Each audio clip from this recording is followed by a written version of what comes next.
انہیں کچھ پتہ نہیں یہ قرآن کیا کہہ رہا ہے، تو یہ دنیا آپ کو حقیر نظر آئے گی۔ پتہ نہیں کیا کیا عزت کے معیار بنا لیے ہیں۔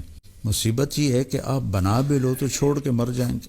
میرے بھائی بہنوں، میرے بچوں بچیوں، چونکہ نہ آپ قرآن پڑھتے ہیں، نہ آپ کے ماں باپ یہ تکلیف کرتے ہیں کہ آپ کو قرآن پڑھائیں۔ کچھ لوگ جو کرتے ہیں تو ایک قاری کو رکھ کر اس کو ناظرہ پڑھوا دیتے ہیں، انہیں کچھ پتہ نہیں یہ قرآن کیا کہہ رہا ہے۔ اس کا پتہ تو تب چلے جب اس کا ترجمہ پڑھا جائے، اس کے مطلب اور معانی کو سمجھا جائے، تو یہ دنیا آپ کو حقیر نظر آئے گی۔ ابھی تو سٹیٹس اور پتہ نہیں کیا کیا عزت کے معیار بنا لیے ہیں، اور مہنگی چیزیں، مہنگے گھر، عالی شان گھر۔ مصیبت یہ ہے کہ آپ بنا بھی لو تو چھوڑ کے مر جائیں گے۔ دنیا میں سب سے بڑا گھر جس نے بنایا تھا اس کا نام تھا خسرو پرویز، ایران کا بادشاہ۔ خسرو پرویز، ایران کا بادشاہ۔ جو لوگ تعمیرات کا کام کرتے ہیں، اگر وہ سن رہے ہوں تو ان کو حیرانی ہوگی۔ وہ محل 40,000 ستونوں پر کھڑا کیا گیا تھا۔ 40,000 پلر تھے اس کے، اور وہ سارے سونے، چاندی، زمرد، یاقوت اور ہیرے، موتی اور ہاتھی دانت سے ان کو منقش کیا گیا تھا، ان کو خوبصورت بنایا گیا تھا۔ ہم تو ٹائلیں لگا لیتے ہیں نا بس، تو انہوں نے سونا، چاندی، ہیرے، جواہرات، زمرد، نیلم، موتی، ہاتھی دانت، 40,000۔ اور جو سینٹر میں گنبد تھا وہ اتنا بڑا تھا، اس میں 1,000 سونے کے فانوس لٹکے ہوئے تھے، اور ان میں اس ایک گنبد کے اندر ایک رات میں 9 من تیل جلتا تھا۔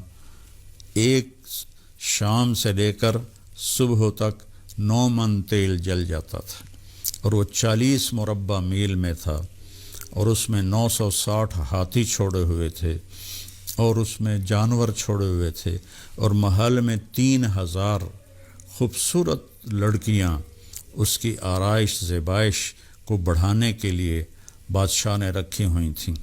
اور جب بادشاہ سفر کرتا تھا تو 12,000 اونٹوں پر اس کا سامان چلتا تھا۔ ایک آدمی کا سامان 12,000 اونٹوں پر، اور اس کو اس میں چند سال رہنا نصیب ہوا۔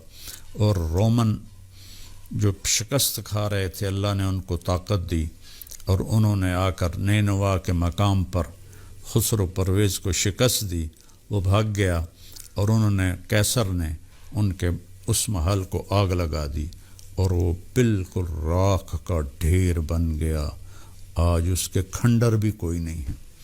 اور مسلمان بادشاہوں میں جس نے سب سے بڑا محل بنایا وہ 4,316 پلر پر تھا، عبد الرحمن الثالث، اسپین کا بادشاہ، قرطبہ میں۔